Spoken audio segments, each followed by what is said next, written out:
நோன்பை விடுவதற்கான காரணங்களும் நோன்பை கலா செய்வதும். ரமதானில் நோன்பை விடுவதற்கான காரணங்கள்: நோய், பிரயாணம், கர்ப்பிணி, குழந்தைக்கு பாலூட்டல், மாதவிடாய் மற்றும் குழந்தை பேறு இரத்தம் வெளியேறுதல். நோய்: ரமதானிலே நோயாளிக்கு நோன்பை பிடிக்காமல் விடுவது ஆகுமாகும். அல்லாஹ் கூறுகிறான், உங்களில் யார் நோயாளியாகவோ அல்லது பிரயாணத்திலோ இருக்கிறாரோ அவருக்கு நோன்பை விடுவது கூடும். ஏனைய நாட்களில் அதை கணக்கிட்டு கொள்ளட்டும். நோன்பை விட சலுகை கொடுக்கப்பட்ட நோய் என்பது, நோன்பு பிடித்திருந்தால் மிகவும் கஷ்டமான நிலை வருமாயின் அவ்வேளையில் நோட்கும் நோன்பும், இன்னும் நோன்பு நோற்றால் ஏதேனும் கெடுதி ஏற்படும் எனின் அந்நோன்பையும் பிடிக்காமல் விட அனுமதியுண்டு. நோயாளி நோன்பை விடுதல்: ஓர் நோயாளி நோன்பை விட்டு அதன்போது நோய் சீராகும் எனின் அவர் நோய் குணமானதன் பின் தான் விட்ட நோன்புகளை எப்போது நோய் குணமாகின்றதோ அப்போது மீண்டும் பிடிக்க வேண்டும். அல்லாஹ் கூறுகிறான், உங்களில் யார் நோயாளியாக அல்லது பிரயாணத்தில் இருக்கிறாரோ அவருக்கு நோன்பை விடுவது கூடும். அதனை ஏனைய நாட்களில் அவர் கணக்கிட்டு கொள்ளட்டும். அவருடைய நோய் குணமாகாத நோயாக இருப்பின், அதாவது வருடக்கணக்காக இருக்கும் நோய் அல்லது வயது முதிர்ந்த தொடர்ச்சியான நோயாக இருந்தால், நோன்பு பிடிப்பதற்கு சக்தி இல்லாதவர் எனின், ஒவ்வொரு நாளும் ஒரு ஏழைக்கு ஒரு கைப்பிடி அளவின் அரைவாசி அரிசியாகவோ அல்லது அவ்வூரில் எது உணவாக உட்கொள்ளப்படுகின்றதோ அதனை தர்மமாக கொடுக்க வேண்டும். பிரயாணம்: ஒரு பிரயாணிக்கு நோன்பை விடுவது ஆகுமாகும். இன்னும் அவர் அந்நோன்பை கதா செய்வது கட்டாயமாகும். அல்லாஹ் கூறுகிறான், உங்களில் யார் நோயாளியாகவோ அல்லது பிரயாணத்தில் இருக்கிறாரோ அவருக்கு நோன்பை விடுவது கூடும். ஏனைய நாட்களில் அதனை அவர் கணக்கிட்டு கொள்ள வேண்டும். நோன்பை விட ஆகுமான பயணம் என்பது அதிலே தொழுகையை சுருக்கக்கூடியதாக காணப்படும். அதுவே வழக்காற்றில் பிரயாணம் என பொதுவாக அழைக்கப்படுகிறது. பிரயாணம் ஆகுமான ஓர் பிரயாணமாக இருக்க வேண்டும். அதுவே ஓர் பாவகாரியத்துக்கான பிரயாணமாக இருக்குமானால் அவருக்கு அந்நோன்பை விட அனுமதி கிடையாது. அனஸ் இப்னு மாலிக் ரலியல்லாஹு அன்ஹு அவர்கள் அறிவித்தார்கள், நாங்கள் நபி ஸல்லல்லாஹு அலைஹி வஸல்லம் அவர்களுடன் பயணத்தில் செல்வோம். நோன்பு நோற்றவரை நோன்பு நோட்காதவரும், நோன்பு நோட்காதவரை நோன்பு நோற்றவரும் குறை கூற மாட்டார்கள். அவ்வாறு நோன்பு பிடிப்பது பிரயாணிக்கு கடினமானதாக இருக்கக்கூடாது. அவ்வாறு கடினமாகவோ தீங்கு ஏற்படும் விதத்திலோ இருந்தால் நோன்பை விட்டு விடுவதே அவருக்கு சிறந்ததாகும். நபி ஸல்லல்லாஹு அலைஹி வஸல்லம் அவர்கள் ஒரு பயணத்தில் இருந்தபோது ஒருவர் நிழலில் தங்க வைக்கப்பட்டு மக்கள் அவரை சுற்றிலும் குழுமியிருந்ததை கண்டார்கள். இவருக்கு என்ன நேர்ந்தது என்று கேட்டார்கள். இவர் நோன்பு நோட்டிருக்கிறார் என்று மக்கள் கூறினார்கள். அப்போது நபி அவர்கள், பலவீனமான நிலையில் உள்ளவர்கள் பயணத்தில் நோன்பு நோட்பது நற்செயலில் சேராது என கூறினார்கள்.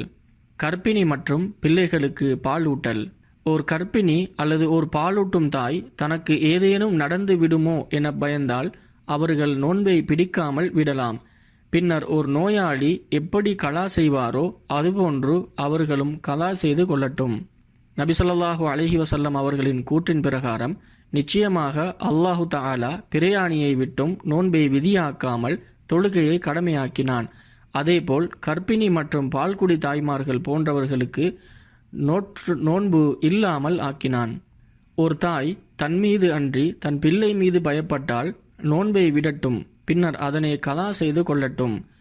அதேபோல் ஒவ்வொரு நாளும் ஓர் ஏழைக்கு உணவளிக்கட்டும். இப்னு அப்பாஸ் ரலியல்லாஹு அன்ஹு அவர்களின் கூற்றின் பிரகாரம் பாலூட்டும் தாய் மற்றும் கர்ப்பிணி தாய் இவர்கள் இருவரும் தம் பிள்ளைகள் மீது பயந்தால் அவர்கள் இருவரும் நோன்பை விடட்டும், இன்னும் அதற்காக உணவளிக்கட்டும் என கூறினார்கள். மாதவிடாய் மற்றும் பிள்ளை பேற்றின் தொடக்கு: எந்த பெண் ஒருவருக்கு மாதவிடாயோ அல்லது பிரசவ இரத்தமோ ஏற்படுகின்றது அவர் கட்டாயமாக நோன்பை விட வேண்டும். அப்படியானவர்களுக்கு நோன்பு நோட்பது ஹராமாகும். அப்படி அவர்கள் நோன்பு நோற்ற பின் அந்நோன்பு ஏற்றுக்கொள்ளப்படவும் மாட்டாது. அவர்கள் கலா செய்ய வேண்டும்.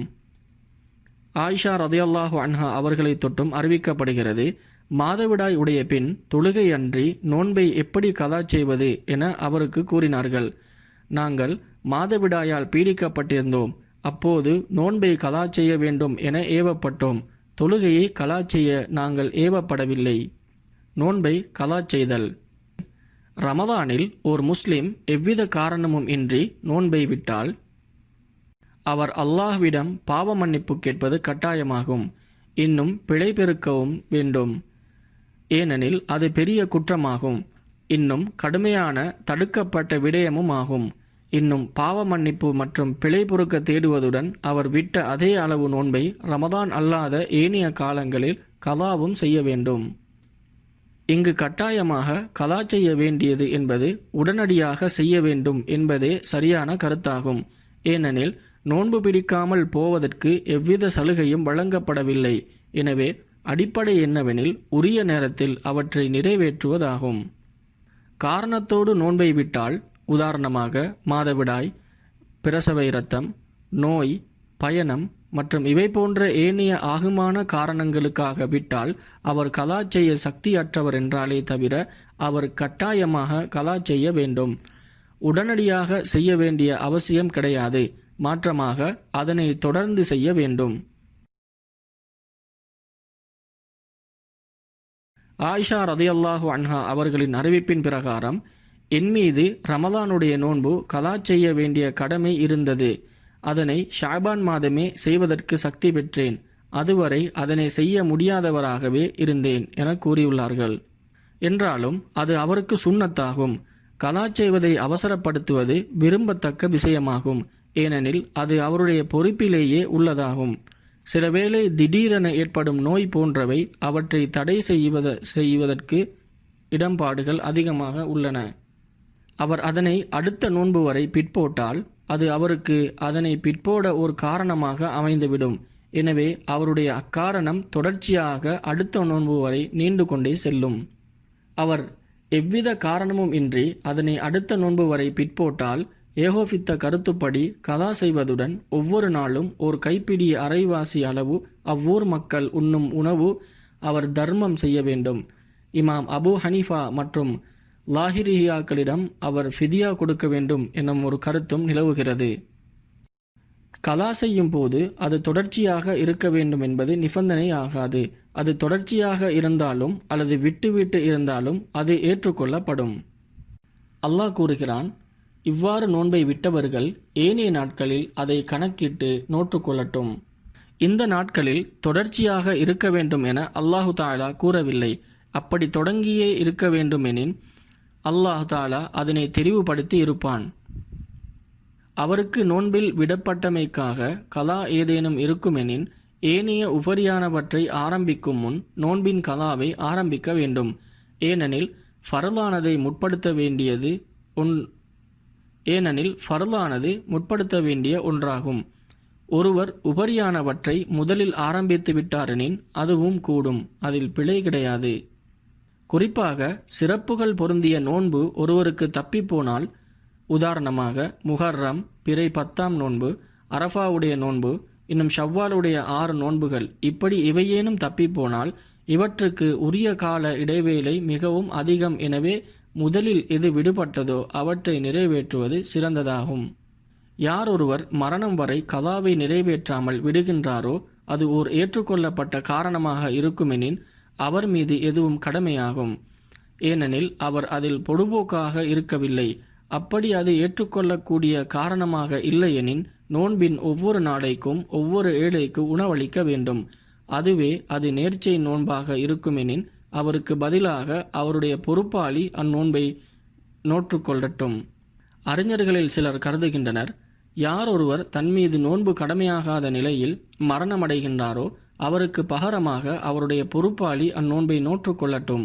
அது ரமலானுடைய நோன்பாக இருந்தாலும் சரி, அல்லது நேர்ச்சை நோன்பாக இருந்தாலும் சரி, அல்லது அவை வேணிய நோன்புகளாக இருந்தாலும் சரி. ஆயிஷா ரதியல்லாஹு அன்ஹா அவர்களின் பொதுவான அறிவிப்பின்படி நபி ஸல்லல்லாஹு அலைஹி வஸல்லம் அவர்கள் கூறினார்கள், யார் ஒருவர் தன்மீது கடமையான நோன்பு இருக்கின்ற வண்ணம் மரணமடைகின்றாரோ அவருக்கு பகரமாக அவருடைய பொறுப்பாளி அந்நோன்பை நோற்றுக்கொள்ளட்டும். நபி ஸல்லல்லாஹு அலைஹி வஸல்லம் அவர்களிடம் ஒரு மனிதர் வந்து கேட்டார்கள், யா ரசூலல்லாஹ், எனது தாய் மரணமடைகின்ற போது ஓர் மாத நோன்பு கடமையான நிலையில் மரணித்தார்கள். அவர்களுக்கு பதிலாக நான் அந்நோன்பை பிடிக்கலாமா என கேட்டார். அதற்கு நபி ஸல்லல்லாஹு அலைஹி வஸல்லம் அவர்கள் கூறினார்கள், அவருக்காக நோன்பு நோற்றுக்கொள், அல்லாஹ்வின் மார்க்கம் கலா செய்வதை விட மிக உறுதியானது.